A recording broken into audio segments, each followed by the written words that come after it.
ভাই বলে আমার মাথায় নাকি ঘিলু নাই, তুমি বলো সত্যি কি আমার মাথায় ঘিলু নাই? এটা চেক করার জন্য তুমি একটা গরুর কাছে যাবা। গরু যদি তোমার কাছে আসে তাহলে মনে করবা তোমার মাথায় গোবর ভরা। আচ্ছা ঠিক আছে, যদি গরু কাছে না আসে তখন কি মনে করব? তাইলে মনে করবা ঘিলু তো দূরের কথা, তোমার মাথায় গোবরও নাই।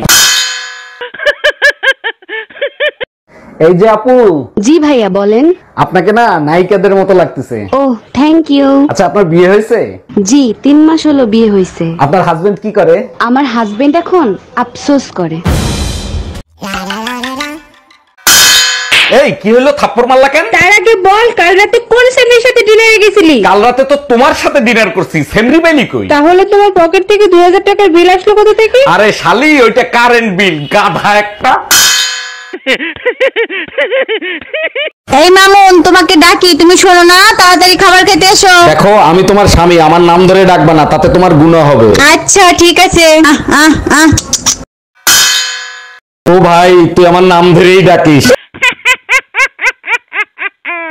জামাই তোমার শ্বশুর কইলো তোমার নাকি গরুতে গুতা দেছে। 2 লাখ টাকা গরুর দাম, 60,000 টাকা কইলে ভুতা দেবে না, তাই চুম্মা দেবে? ঠিকই আছে, 2 লাখ টাকার গরুর দাম তুমি 60,000 টাকা কইছো কেন? মুই কই নাই, আব্বা শ্বশুর কইয়া দোষ দেছে আর ভুতা দেছে মোরে। জামাই ব্যথা কি বেশি পাইছো?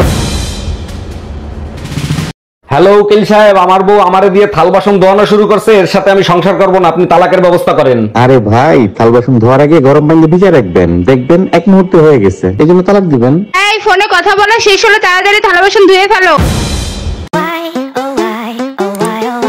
আচ্ছা ভাবি, ভাইয়ের চোখ দেখলাম লাল, ওনার কি রাতে ঘুম হয় না? বিয়ের আগে দরগায় দরগায় মানত করছিলাম একটা ভালো স্বামী পাওয়ার জন্য। স্বামী হিসেবে কিন্তু ভাই অনেক ভালো, আপনার অনেক কেয়ার করে। আমি তো ভালোই পাইছিলাম, কিন্তু শালা গাঞ্জাখোর।